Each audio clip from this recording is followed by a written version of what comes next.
Hi viewers, welcome to channel. Bigg Boss season 9 episode 2 அதோடைய review நம்ம பார்க்கலாம். எனக்கு தெரிஞ்ச அளவுக்கு இது ஒரு சின்னதாக ஷார்ட்டாக வந்து முடிச்சிடுறேன். ஓகேவா? நம்ம சேனலில் யாராவது புதுசாக பார்த்தீங்கன்னா மறக்காம லைக் பண்ணுங்கள், சப்ஸ்கிரைப் பண்ணுங்கள், ஷேர் பண்ணுங்கள். ஆக்சுவலி நான் இன்னொரு விஷயத்தை ஷேர் பண்ணிக்கிறேன். நான் ஒவ்வொரு இடத்துலையும் எனக்கு ரூம் அந்த மாதிரி வீட்டில் உட்காந்து வீடியோ போடுற அளவுக்குலாம் இடம் கிடையாது. கிடைக்கிற இடம்லாம் பார்த்து நான் வீடியோ போடுவேன். அதனால் என்னோட சேனலை பார்த்து எல்லாருக்குமே ஏதாவது தப்பாக என்னடா இப்படிலாம் வீடியோ போடுறேன் அப்படின்னு நினச்சா வெரி சாரி, மன்னிச்சிருங்க. நெக்ஸ்ட்டு கொஞ்சம் சேனல் குரோத் ஆனதுக்கப்புறமா நான் அந்த மாதிரி என்னால் முடிஞ்சு அரேஞ்ச் பண்ணிவிட்டு வீடியோ போடுறேன். இப்போக்கி இப்படி தான் என்னால் போட முடியும். ஓகேவா? ஓகே, பிக் பாஸ் எபிசோட் 2 என்ன நடந்துச்சு அப்படின்றத பார்ப்போம் ஷார்ட்டாக. ஒரு பக்கம் திவாகரை வந்து பார்த்திங்கன்னா டாக்டர் திவாகரை டார்கெட் பண்ணுறாங்க. திவாகர் வந்து விளையாட்டா கண்ட்ரி ஃப்ரூட்ஸ் அப்படின்னு சொல்லிட்டு போயிருப்பார். அதை வந்து பார்த்திங்கன்னா ஒரு பக்கம் அருண் அக்கா வந்து சொல்லியிருப்பாங்க ரம்யா கிட்ட, கண்ட்ரி ஃப்ரூட்ஸ் அப்படின்னு சொன்னார். ஏதாவது கண்ட்ரி ஃப்ரூட்ஸ் அப்படின்னா என்ன அப்படின்னா ஒரு கெட்ட வார்த்தை மாதிரி அப்படின்னு சொல்லிட்டு அரரோ வந்து சொல்லிட்டாங்க.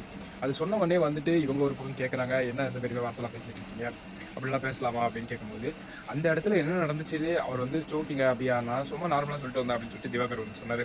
ஆனால் அதை வச்சு கண்டென்ட் பண்ணுறேன்னு சொல்லிட்டு ரம்யா ஜோ வந்து பண்ணுறாங்க பாருங்கள். கொஞ்சம் நஞ்சம் இல்லை, அந்த அளவுக்கு வந்து பார்த்தீங்கன்னா அவங்க ஏன் கத்தி பேசுறீங்க அப்படின்ட்டு. ஆனால் கத்தி பேசுறதுனாவோ ரம்யா ஜோ தான். திவாகர் கத்திலாம் பேசல. அதுக்கப்புறமா தான் நீ படிச்சியா இல்லையா, ஏன் இப்படி கத்துறா அப்படின்னு சொல்லிட்டு அவர் சொன்னார். ஆனால் தப்பு யார் மேலே? அவர் ஏதோ கண்ட்ரி ஃப்ரூட்ஸ்னு சொல்லிட்டாரு, அதுக்கு சாரி கேட்டார், அதோட விட்டுட்டு போயிட்டு இருக்கலாம். அதுக்கப்புறமா நான் டாக்டர் அப்படின்னும் போது நான் முன்ன விட அதிகமாக சம்பளம் வாங்குறேன் அப்படின்னு சொல்லிட்டு ரம்யா ஜோ வந்து சொல்லியிருந்தாங்க. அதெல்லாம் பார்க்கும்போது ரம்யா ஜோக்கு வாய் அதிகமாக அப்படின்ற மாதிரி எனக்கு தோணுச்சு.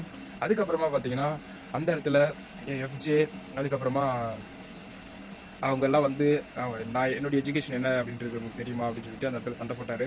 அதெல்லாம் பார்க்கும்போது ஒரு சில்லித்தனமாக இருந்துச்சு. ஏன்னா வார்டன் அவர் கூட வந்து சண்டை போட்டால் மட்டும்தான் மற்ற எல்லாருமே கேமரா முன்னாடி ப்ரோமோவில் எல்லாத்துலேயும் வருவாங்க அப்படின்றது எல்லாருக்குமே தெரிஞ்சு போச்சுன்னு நினைக்கிறேன். இந்த கோமாளி அடித்தா நம்ம பெரிய ஆள் ஆகிடலாம் அப்படின்ற மாதிரி நினச்சி பண்ணிகிட்டு இருக்காங்க. ஆனால் வாட்டர்மெலன் மேலே எது தப்பு இல்லை அப்படின்னு தான் சொல்லி ஆகணும். என்னை பொறுத்த வரைக்கும் இதான் உண்மை. அதுக்கு அடுத்ததாக பார்த்தோம்னா வேறு எதுவும் பெருசாக அந்த விஷயம் இந்த எபிசோட்லேயே நடக்கலை. அதுக்கப்புறமா மழை வரும்போது வாட்டர்மெலன் செம்மையாக வந்து ஜாலி பண்ணிட்டு இருந்தார். இந்த மனுஷன் நல்லா வாழ்ந்துட்டு இருந்தார் அந்த பிக் பாஸ் வீட்டில்.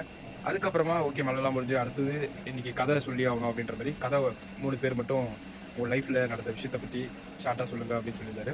அப்படி சொல்லும்போது நந்தினியுடைய ஃபீலிங் ஸ்டோரி ரொம்பவே பயங்கரமாக இருந்துச்சு. அவங்க அம்மா இறந்து போனதை கண்ணு முன்னாடி சொல்லி அழுதும் அவங்க, ஆனால் அந்த கதை ஸ்டார்ட் பண்ணும் போதே அழுதாங்க இல்லையா, அது பார்க்கும்போது கொஞ்சம் என்ன இது ஓவர் ஆக்டிங்கா அப்படின்ற மாதிரி எனக்கு தோணுச்சு. அப்புறம் போக போக அவங்க சொல்ல ஒவ்வொரு விஷயமும் நான் லாக்டவுன் அப்படி இருந்தால் எனக்கு வீடு இல்லை, அம்மா இறந்துட்டாங்க, அப்பா இறந்துட்டாங்க அப்படின்னு சொல்லும்போது கொஞ்சம் ஃபீலிங்கில் அப்படியே முழுகிட்டோம். ஆனால் லாஸ்ட்டுக்கு கொஞ்சம் யோசிச்சு பார்க்கும்போது இதை நீங்கள் அழுவாதவே சொல்லியிருக்கலாம், இல்லை லாஸ்ட்டில் அழுதுருக்கலாம் அப்படின்ற மாதிரி தான் இருந்துச்சு. இருந்தாலும் அவங்க மனசுக்குள்ளே எந்த அளவுக்கு ஃபீலிங் இருக்குது அப்படின்றத நம்மளால் சொல்ல முடியாது இல்லையா, அதனால் ஓகே அப்படின்ற மாதிரி இருந்துச்சு. அடுத்தது கிமி சொன்ன ஸ்டோரி ஓகே அப்படின்ற மாதிரி தான் இருந்துச்சு. பணம் சம்பாரிச்சு கொடுத்தோம், அவங்க வீட்டில் அந்த அளவுக்கு சப்போர்ட் இல்லாமல் அப்புறம் லாஸ்ட்டுக்கு அவங்க அக்காவுக்கு அவங்களுக்கு சண்டை வந்து அது லேண்டால பிரச்சனை அப்படின்றலாம் சொல்லிட்டு இருந்தாங்க. ஓகே அப்படின்ற மாதிரி இருந்துச்சு. ஆனால் லவ்வருக்காக லோனு இஎம்ஐ அதெல்லாம் கட்டி ரொம்பவே நல்லா தான் பார்த்துருக்காங்க அப்படின்ற மாதிரி தான் இருந்துச்சு. நல்லா இருந்துச்சு. ஆனால் அவங்களை ஏமாற்றிட்டு இருக்காங்க.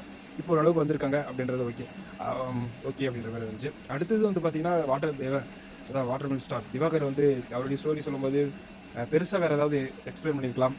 அவர் எப்படி ட்ரெண்ட் ஆனார், எப்படி மக்கள் மத்தியில் போய் சேர்ந்தார் அப்படின்ற விஷயத்தை மட்டும் சொன்னார். நான் யூடியூபர் கிடையாது, சோஷியல் மீடியாலாம் கிடையாது, நான் ஒரு சின்ன பொண்ணு வச்சு வீடியோ எடுத்து போட்டேன், அது இந்த அளவுக்கு போயிருக்கு அப்படின்ற மாதிரி அவர் சொல்லியிருந்தார். மற்றபடி வேறு எதுவும் பெருசாகவே இந்த எபிசோட்லையும் காட்டல, இன்ட்ரெஸ்டிங்காகவும் இல்லை நண்பா. டோட்டலாக இவ்வளோ தான் விஷயம் நடந்துச்சு. இதை உட்காந்து லைவ் 24/7 பார்க்குறது வேஸ்ட்டு. வேறு எதுவும் பெருசாக எனக்கு தோணலை, அதனால் சிம்பிளாக முடிஞ்சிச்சு. இன்றைக்கி எபிசோடு சொல்லணும்னா ஜஸ்ட் ஒரு 10 நிமிஷம் பார்க்குற மாதிரி தான் இருந்து சொல்லலாம், அதுக்கு மேலே இல்லை. ஓகே, நான் ஏதாவது அப்படி ஏதாவது சொல்லியிருந்தாலோ பண்ணியிருந்தாலோ என்ன பண்ணிச்சிருக்கேன். நெக்ஸ்ட்டு ஒரு நல்ல வீடியோவில் பார்ப்போம். Ta-ta, bye by.